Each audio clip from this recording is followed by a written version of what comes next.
Immediately forgot what I was going to say. Hello, dear viewer. Welcome to the Asicon channel. Today we're going to be doing a deck tech on a background commander of Erinis, Gloom, Stalker, and Scion of Halaster. Boom. Partner, commander, sort of, maybe. Right, so Erinis, Gloom, Stalker. It's a 3/3 for 3 death touch. Whenever it attacks, return target land card from your graveyard to the battlefield and choose a background. The background we have chosen is black. Scion of Halaster, legendary enchantment background. Commander creatures you control have the first time you would draw a card each turn. Instead, look at the top 2 cards of your library, put one of them into your graveyard and the other back on top of your library, then draw a card. So, with these 2 out, during the first draw of each turn, not just necessarily yours, you get to look at the top 2, bin one, then draw the one that you return. So that's guaranteed mill, at the very least at the beginning of our turn. And then, hopefully, if there's a land in your graveyard, which you might get to choose. Erinis can attack, because most people won't block the death touch, at least early on, so you get that land back. And it doesn't say return it to the battlefield tapped, so if it's not a tap land, it just enters as it normally would. So you can cheat your land drops that way. So we obviously want to mill a ton of cards to at least guarantee the lands for Erinis to return, because we might whiff on the background ability. So here we have Town Greeter from Final Fantasy. When it enters, mill 4 cards. You may put the land from among them into your hand. If it's a town, gain 2 life. Hopefully we mill more than 1 land card with this, so that we can get this land return to hand and Erinis return from graveyard to battlefield. But still, mill 4 is very powerful for 2. For only 2 mana. That's why Town Greeter is in this. Deathcap Marionette, Death Touch, 1/1 for 2. When it enters, you may mill 2 cards, so that's pretty much there. Plus, the Death Touch is a good way to block early on, because this is pretty slow. Like, you don't turbo out a lot of things initially, but you will have so many lands by like turn 5 or 6. Eerie Soul Tender, mill 3 when it enters, and for 5, you may exile it from your graveyard. Return another target creature card from your graveyard to your hand. So some insurance over there. It's a 3/1, so it's also a good blockers. Classic Nyx Weaver, reach 2/3 at the beginning of your upkeep. Mill 2. You may put the top 2. That's how mill was worded back then. Put the top 2. Well, it's not even a may. Just put the top 2 cards from your library to your graveyard. So sick. For 1 Golgari, exile Nyx Weaver, return target card from graveyard to your hand. So if there's stuff that you can't return, because usually, well, green has return any card, but you know, if you don't have any of those cards and you want to return something that's not a land or creature, at the very least, Nyx Weaver can do that for you if it's on the battlefield. Colossal Badger from Baldur's Gate. It has an adventure, and it's dig deep for only 2. Choose target creature, mill 4 cards, put a 1/1 counter on that creature for each milled creature card this way. And it's a 6/5, and when it enters, you gain 3 life. Sure, but still, it's primarily there for the mill 4. Yes, mill 4. Wand of Vertebrae for 1. It is also a mill card. Like, Codex Shredder would most likely be a better replacement. It's just that I don't have spare copies of Codex Shredder.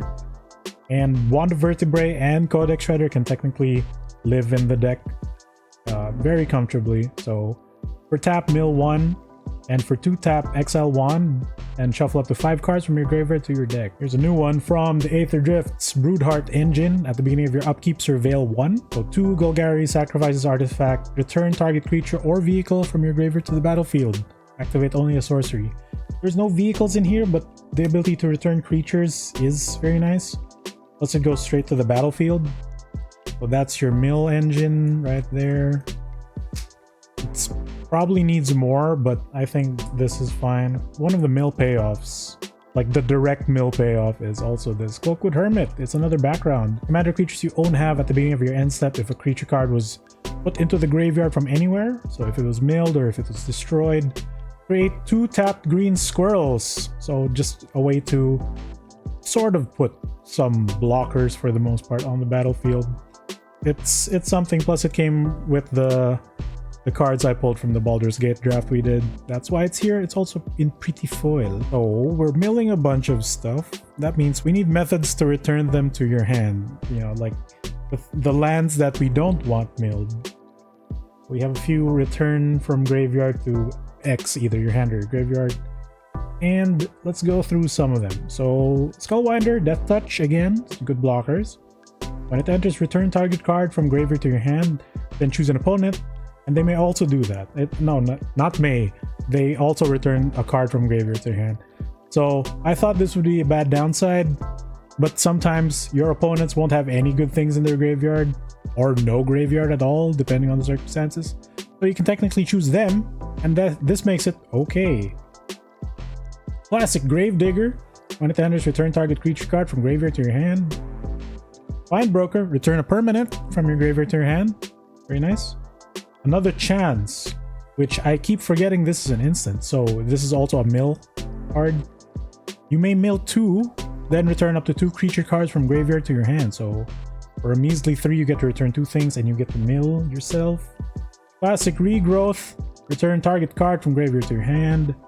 Stitch Together. So normally it would just return a creature card from your graveyard to your hand, but if you have Threshold, which is having 7 or more cards in your graveyard, it just straight up puts it to the battlefield. Split the Spoils. Exile up to 5 target permanent cards from your graveyard. Separate them into 2 piles, then an opponent chooses which pile goes into your hand. So it's Fact or Fiction, but with cards from the graveyard, so that's very cool. Summon Undead. You may mill 3, then return a creature card from graveyard straight to the battlefield. Wildest Dreams. For double X and green, return any cards from graveyard to your hand, and then exile Wildest Dreams. So the Wildest Dreams is the catch-all be-all in case you need multiple things that you can't normally return. This will just allow you to do so, and it exiles itself, I guess, just to not make it super abusable. But there are your return cards. And speaking of return and mill, we have some spicy Final Fantasy cards in here. So Fang will, whenever 1 or more cards leave your graveyard, draw a card and lose 1 life. It only activates once. So obviously the lands that Erinis will return will trigger Fang to let us draw an extra card. Then Vanille is also a mill effect. So when it enters, mill 2, return a permanent from graveyard to your hand. And this big ol' wad of text is nutso. So we're running the Meld pair in here just because they're in the colors, plus they kind of do what we want the deck to do as well, which is to return cards and check to see if cards leave the field. So hopefully we can get Ragnarok to Meld even just once in a game. That would be very nice. So it becomes a big dude with keywords and big stats. Not as big as I'd want. I wish it was an 8/8, but hopefully, you know, we get to attack with this once, and if it dies, you get to pop a permanent and return something from your graveyard to the battlefield. Here we go. We're running some greed in here. You gotta love it. So obviously Erinis returns a bunch of lands, so we have a Landfall package in here as well, or more or less a lands matter type of deal. So here are our Landfall, like our actual keyworded Landfall creatures. Kazandu Nectar Pot. So like I said, this is a very slow deck, which means we need to mitigate the combat damage to a certain extent. So this Landfall effect is whenever a land enters under your control, gain a life. Territorial Scythe Cat, trample 2/1 for 3 landfall. It gets a counter for each land that enters the battlefield. Crash of Rhino Beetles. If you have 10 or more lands, it's a 15/15. It's not that hard to reach with Erinis. I'm telling you, it might take a while still, but you know. A 15/15 trample, that should be enough to scare someone. Classic Landfall Payoff, Rampaging Bailouts. Trample 6/6, whenever a land enters, you create a 4/4 beastie. This one's a fun one. This could surprise people and possibly knock out an opponent the turn it can attack. Sadly, it has no haste, but Landfall 4/4 for 6. Whenever a land you control enters, it gains +4 in trample. So if you get 2 lands out with your land for turn and then Erinis' attack trigger, this gets +8 and trample. So it becomes a big old 12. Then Avenger of Zendikar, the other classic Landfall Payoff. So when it enters, create a 0/1 plant for each land you control, and whenever you play a land, all the plants get counters, which makes them absurdly large and very scary. A final Landfall thing. This is not a creature but an enchantment.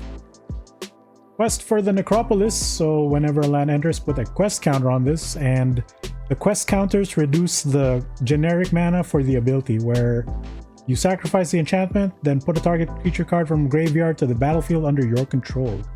So it's super easy to reach 5 or more, making the reanimate ability just cost a single black. So for having a lot of lands, we're also playing the Planeswalker, Nissa who shakes the world. Her passive ability is whenever you tap a forest for mana, create an additional green. So there's a bunch of forests in here. And she can animate lands by putting 3 counters on them and turning them into an elemental creature land with vigilance and haste, meaning it can swing and still be used for mana afterwards. The ultimate, that doesn't really matter, but if you do get to activate it, you get to search for all the forests in your deck, put them straight to the battlefield, which will make your landfall triggers go absolutely crazy. So that's very nice. Mana doubling right there. Then the other have lands payoff, which is also like probably a sub-win con if you can get to go off. Sylvan Awakening. Until your next turn, all lands you control become 2/2s with reach, indestructible, and haste. They're still lands. It's a sorcery, so you can have them like as a blocker, I guess, if you're super desperate. But usually you turn all your lands into 2/2s and just swing for game. This is very fun. I adore this card. I used to run this in a Gates deck, and that was a really fun time. So since we're putting a lot of cards into the graveyard, we have some payoffs that check for not lands, but usually creatures. And one of them is Splinter Fright, Trample.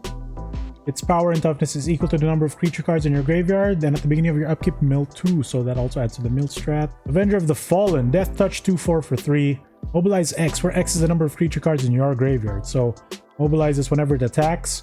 Create X tapped attacking 1/1 red warrior creature tokens that sacrifice at your end step. So if you have a ton of dudes in the yard, you attack with this Death Touchy man, and he'll just make a ton of 1/1s that you don't care whether they live or die. We also got another Final Fantasy X Death Void Warlock. When X Death enters, gain 3 life. At the beginning of your end step, if you have 6 or more permanents in your graveyard, transform X Death into Neo X Death. Boom. Trample asterisk star 3, so its power is equal to the number of permanents in your graveyard. So that also checks lands, which you will probably have more than one of. Hopefully, because Erinis can only return 1. But still, this guy can potentially be super large, right? So his toughness is not great, but hopefully the attack will be enough to take out another opponent. Izoni Thousand Eyes in Japanese. So when Izoni enters, create 1/1 black-green insect tokens based on the number of creature cards in your graveyard. And for this Golgari ability, you may sacrifice a creature to draw 1 card and gain 1 life. That's not a tap ability, so you can keep doing it as long as you have the mana to pay for it. And Molder Hulk, where for each creature card in your graveyard, the casting cost of this card costs 1 less. When it enters, return a land from your graveyard to the battlefield. So hopefully you have enough dudes to make this guy be super cheap and then just get an extra land drop. Shame he doesn't have trample, but still, like a 6/6, that's no joke. Alright, so we're just at a bunch of creatures that do stuff. So Wary Thespian, 3/1 for 2, good stats. When it enters or dies, Surveil 1, so that can kind of fuel our mill strat, or at least let us control the top of our deck. Fierce Empath, when it enters, you may search for a creature with mana cost 6 or more. Not a lot of targets, not gonna lie. But you can search for Rampaging Bailots, for Avenger of Zendikar, or if you're really desperate, Molder Hulk. But still, like, it's something, and it's just it's a 1/1 for 3, you know, that's not a lot. Farsi Revenant, Flying Death Touch Lifelink 3/3. The renew abilities, exile it from the graveyard, then put keyword counters that it has to another creature as a sorcery. So you'll give the creature Flying, Death Touch, and Lifelink. That's very nice. Bogart Trawler, this is just graveyard hate, but as a creature, it's Bojuka Bog as a creature, or it can become a land that you can pay 3 life for it to enter untapped, like a budget shockland-ish. The Bogart Bog. There you go, that's not bad. It's a 3/1 for 3 that Bojuka Bog someone as a creature. Very nice. This one's here because I got it from our Baldur's Gate draft, where I did play Erinis and Scion of Halaster. Intellect Devourer, when it enters, each opponent exiles a card from their hand until it leaves the battlefield. I may play lands or cast spells among those cards exiled by with Intellect Devourer. And if I do, I may spend any color to cast them. Very nice. Good hand hate, and it'll annoy some people. Bramble Sovereign. Whenever another non-token enters the battlefield, you may pay 1 green and create a token copy of that creature. So I haven't done a lot with this, but it can open a very spicy place. A 4/4 for 4, that's kind of cool. Nothic. When it dies, roll a d20. 1 to 9, draw a card, lose 1 life. 10 to 19, draw 2 cards, lose 2 life. Nat 20, draw 7 and lose 7 life. I have died to this twice, but I loved it because like drawing 7 is just absolutely amazing.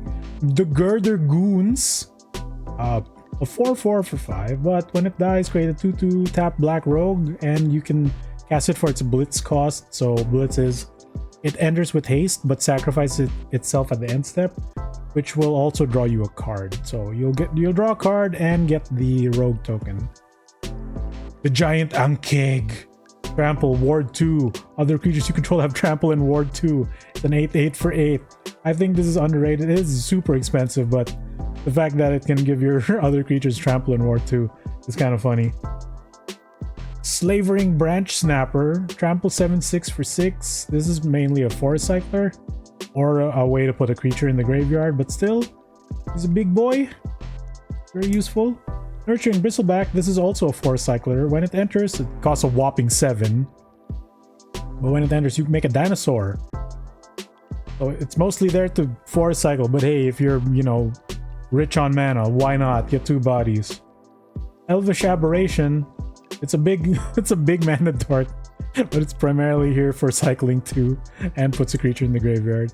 It's a 4/5 for 6, but sure, he's an elf mutant. Our creature package technically isn't over if you saw the last card in the card draw section. So card draw, we always need card draw. Deadly Dispute. As an additional cost, sacrifice an artifact or a creature. Draw 2 cards, create a treasure token at instant speed. Read the bones, cry 2. Then draw 2 cards and lose 2 life for 3. I think that's pretty cool. Funeral Rites. Draw 2 cards, lose 2 life, then mill 2. That's very cool too. Like, it fuels your stuff. Shame that you can't mill 2 first, then draw 2, but hey. This is the card that was... This is the effect I was literally just mentioning. Target player, usually yourself, mills 2, then draw 2, then lose 2 life. It's like a mirror version of this for the same mana cost. And here's... Actually, this might be the other All-Star. There's another All-Star, but the Gitrog monster does work. Original Gitrog monster. Death Touch 6/6 for 5. That's also a crazy rate. At the beginning of your upkeep, sacrifice the Gitrog monster unless you sacrifice a land. So that puts lands in your graveyard that Erinis can get out.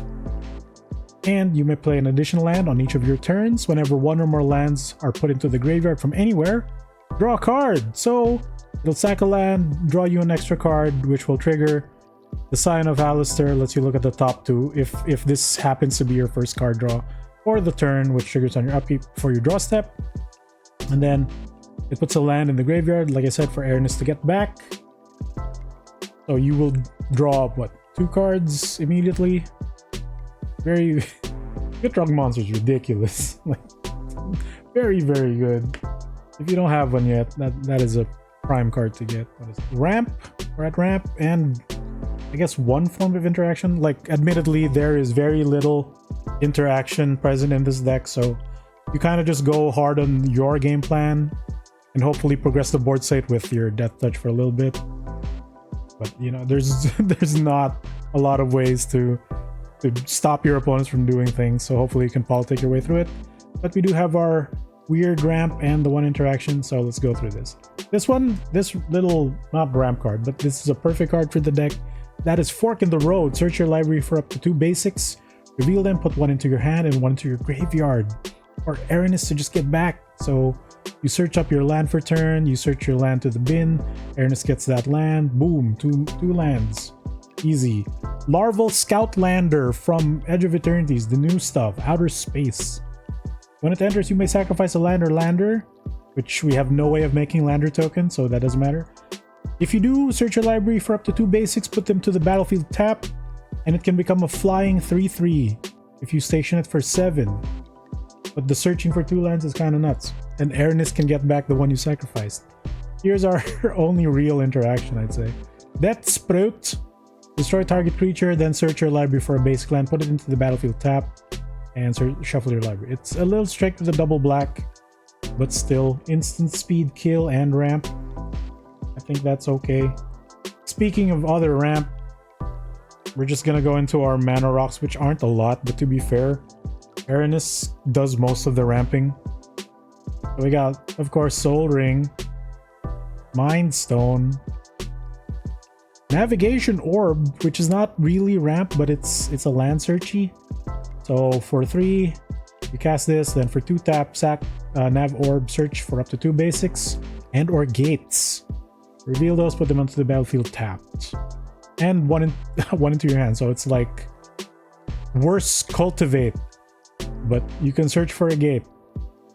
Bronze Walrus, this is a mana dork because it's also a guy. It's a creature, it's a 2/2 for 3. When it enters Scry 2, then it can tap for 1 of any color. So there you go. Little fun stuff from our Baldur's Gate draft. That's why they're there. We do have one sweeper, and that is in the form of Culling Ritual, my only copy, but it's the special Final Fantasy IV foil promo card. So Culling Ritual itself is very cheap, but this particular print is like $60 to $80, I think, which is crazy. Don't think about that. Destroy each non-land permanent with mana value 2 or less. Add black or green for each permanent destroyed this way. So this hits you as well. So it'll pop the Scion of Halaster, but our mana dork, our Nav Orb are out of reach. Well, Bronze Walrus will most likely be the one that says you sack this, and these two will get destroyed, but who cares? Usually you'll be rich with lands anyway, so I think that's okay. Our only real sweeper though, it's conditional, but hey, it's gonna give you a lot of mana. Speaking of mana, and this one also acts as a sweeper to some extent, another Edge of Eternity's card, Extinguish Your Battleship, a whopping 8 mana. When it enters, destroy target non-creature permanent. Then it shoots everything else for 4.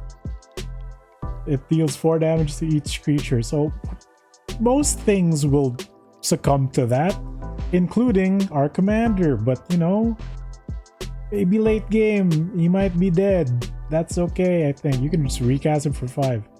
It'll be rich with lands anyway. And it's a flying 10/10 trample for station 5. That's not a lot. So you just need to reach the big 8. Then you can board wipe and then swing for, you know, 10, I guess. The real big mana payoff, which I've survived Ruinous Ultimatum and other board wipes because of this and just having a ton of lands on the battlefield. So X, green, green, green, reveal the top X. You may put any number of permanents with mana value X or less to the battlefield. In the rest into your yard, like that doesn't really matter because there's a lot of permanents in here. And hitting this for like, if you pay 8, you can search up anything. Like the highest on the curve is the Battleship for 8, I believe. Like Ankeg is also 8 or 7 actually. But yeah, if you pay 8, like I've hit this for 10. X is 10, so that means I have 13 man on the battlefield. Genesis Wave is ridiculous in Commander. So the actual deck alts are, aside from the Gitrog monster, is this guy, the Underrealm Lich. Zombie Elf Shaman, 4/3 for 5. If you would draw a card instead, look at the top 3, then put 1 into your hand and the rest into your graveyard. So how this stacks is Scion of Halaster will trigger. So you look at the top 2. Let's say it's this. You look at the top 2. Choose 1 to go into your hand. Oh, choose 1 to go into the graveyard. Let's pretend it's this.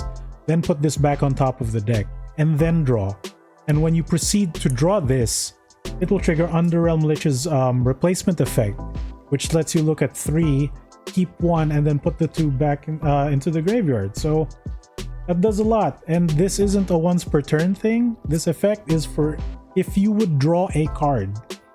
So if you have Gitrog monster out, this will also let you look at the top 3. And The cool part about the effect is it prevents you from losing via having no cards in your deck, because it puts it into your hand instead of drawing. It replaces the draw clause. So Underrealm Lich is the super all-star of this deck. It goes crazy once you're doing your shenanigans. Plus you can give him Indestructible to protect him. Granted, you have to pay 4 life and it taps the guy, but still, that means you can get ballsy too and attack with him. Then if he gets blocked by someone bigger, you can give him Indestructible. Underrealm Lich is insane. Like, this was a bulk rare during its standard run, like 30 cents back in the original, like, was it Guilds of Ravnica? And now it's like $6, I think. It's insane. Very, very good card, especially for Golgari colors. Now let's get on to the Manabase. Let's get through our non-basics first, and I'm running a ton. Like, sure, Erinis can put them untapped, but, you know, if you're not going to do anything with that land for the turn, might as well put some utility in it. So Evolving Wilds, or any fetch rather, like Tranquil Expanse or Warp Landscape, you can search up all your basics with this, because you sacrifice this, it goes to your graveyard, you get the tap basic land, then Erinis will bring back Evolving Wilds, letting you sacrifice it again to search up another basic land. So that's what? 4 landfall triggers? You can make this guy a 20/20 with Trample, with just Evolving Wilds, and of course Erinis' ability. But that's insane. That is gonna scare someone. Like, that is so fun. Plus all the other landfall effects, of course. In a similar vein, but this one costs 2, is Warp Landscape. So it can tap for colorless by itself, or you can pay 2 to sacrifice it to do the same as Evolving Wilds. So you have options there. Cryptic Cave, it's not quite the same, but this is a very good loop with Erinis as well, because you can sacrifice this to draw a card if you have 5 or more lands, so including itself, of course, which is not hard to reach. Plus you get to do the Scion of Halaster if you choose to activate the ability on your opponent's turn, where you get to look at the top 2 instead of just drawing 1. Temple of the False God, of course, this is easy to return, plus it taps for 2 colors instead of 1.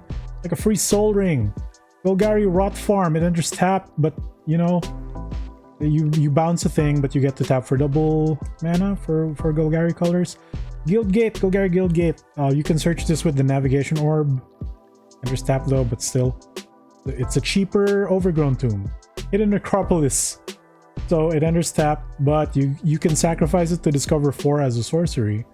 I think that's cute. Memorial to Folly. You can sacrifice this to return a creature from graveyard to hand. Desert of the Glorified. You can just cycle this to put a land in the graveyard for Erinis to dig up. Plus you get to draw a card. Polluted Mire, same deal, but the cycling is 2 colorless instead of 1 black. Slippery Karst, cycling. Colony Garden, when it enters you make a blocker token, which will get bigger with Avenger of Zendikar. Memorial to Unity, you can sack this to look at the top 5, reveal a creature, put it into your hand. Tranquil Thicket, cycling for green. Hidden Nursery, discover 4 as well. And Kishla Village, it enters tapped unless you control a swamp. We don't have islands in this deck sadly, but still, very good. For 3 green, you can surveil 2 so you can fix the top of your deck or fuel your graveyard a bit more. That's your non-basics. Basic lands, basic lands. So I believe we are running 10 swamps and 11 basic forests. So there you go. That is your deck tech for Erinis, Gloom, Stalker, and the Scion of Halaster. Checking deck prices at the time of this recording. The deck comes only at a whopping $27.23. That's not even the cheapest version, because we can do that here. For the cheapest possible price, you can get this at, if it loads, $26.79. But it uses this nasty I don't like this.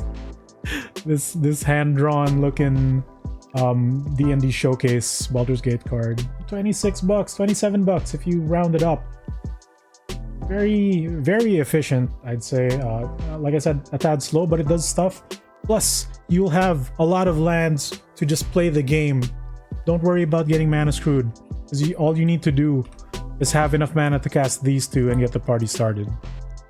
So that's the deck tech for Erinis, Gloom, Stalker, and Scion of Halaster. I hope you guys enjoyed and found the deck useful to, you know, play commander with.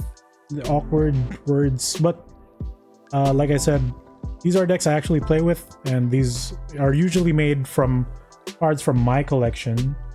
And I've also noticed that 99.7% of you are not subscribed to the channel. If you enjoyed the video, I would appreciate it if you do subscribe to the channel. And like I said, that's it for this video, guys. If you like what you saw, if you enjoy the deck tech, if you found anything useful for your own builds, rate, comment, and maybe subscribe to the channel. I'd appreciate it. And that's it for this, and I will see you next time. Bye bye.